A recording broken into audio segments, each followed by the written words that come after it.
guys, welcome to the review show. My name's Austin. Transformers Rise of the Beast stars Anthony Ramos. Optimus Prime and the Autobots take on their biggest challenge yet. When a new threat capable of destroying the entire planet emerges, they must team up with a powerful faction of Transformers known as the Maximals to save Earth. Say goodbye to the butt-fucking dogs. Say goodbye to Megan Fox. Say goodbye to Michael Bay and his fetishness of, trying to make every freaking hot girl or whatever, trying to make a fucking porno out of Transformers. Say goodbye to all that. I was actually sort of looking forward to because it wasn't directed by Michael Bay, and I actually really enjoyed Bumblebee, which was the first step away from the Michael Bay movies, and kind of like, is this like a reboot or is it not a reboot? And this is clarifying that this is a reboot type of universe. And definitely by the end of the movie, they are trying to set up certain things that are very interesting that I did not know was part of that was like a thing in this universe. So it's kind of interesting to see. And so, yeah, I had a lot of fun with Transformers: The Rise of the Beast. I enjoyed it a lot. Now, do I have problems with it? Yes.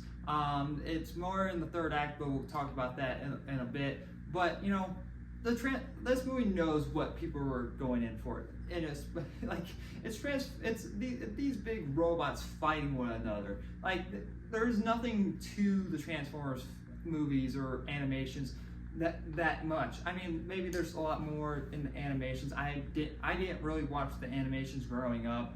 I know some lore, but not really that much.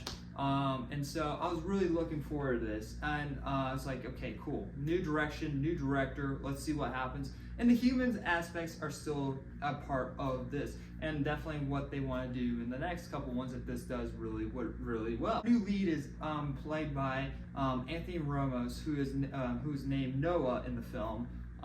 Who does actually a great job in the film. I think he really works in this film a lot better than Shia LaBeouf. And it's not like I hate Shia LaBeouf. I actually do like the first Transformer movie a lot. It's just that Shia LaBeouf never really had anything to do in those films besides run around Extreme, Bumblebee, or Optimus Prime. Like, he didn't really have a purpose in the film. And here, it's like he sort of has the same role as Shia LaBeouf, but he has more of a bigger purpose than him, and sort of takes on the mantle of Mark Wahlberg, who actually does sort of get a mention in the film as an actor, which is kind of funny. And so he kind of takes on that role of him and basically taking both characters, combining them together, and doing a lot more. He does get involved in the film and starts and sort of fights some not Decepticons. I don't know how to say any of these Transformer names. He fights some robots. I don't remember the true nature of like what enemy that they're fighting of. Like he fights like these little doggies type of things. And so he kind of gets involved in that way. And next we also have this historical girl, Dominique Fishback, that the actress, that is the actress name, and she plays like Elena in the film or whatever the character's name is. And she kind of feels pointless. And if anything, she is more like the Sam character, the Shia LaBeouf character. She just felt pointless in the film. All she was there for was historical points in the movie, and what doesn't really add anything to the film. It could have been like, more of Anthony's character. He knew some historical stuff. He's like, oh no, because he's also part of the military in this film, of course. Why not him being a post army dude? And it's like, since he was part of the army, like he learned some stuff about history or whatever, or something. Or he also has a little brother in the film who's actually kind of funny. Did perfectly fine in the film, but he's not in the film that much. And it's like, you know what? You could have made this like a dynamic, like brother type of movie, and I had to wait for that. Like the reasoning why he goes on with the Transformers on this dangerous mission is because he wants to fight to save the Earth, and he's fighting for his family. You know, if his brother came along, there could have been a little bit more of like a brother bond type of movie instead of having this like random chick girl that he met, who isn't actually trying to be exposed as hotness. As she's not. I mean, I'm not saying she's not attractive, but in the previous movies, most mainly female characters in the film were trying to be exposed with their hot bodies. So I mean, like, I guarantee that's why she's in the films. Like, oh look, she doesn't have to be hot to do stuff in these Transformer movies. But that's what Haley Bailey did in the previous film. So it's like we know that there can be female leads that don't need to be supermodels to be in these films. It's like we know, but her character just had no point in the film at all. And the action was fantastic. It carries the Bumblebee action into this film with these wide shots.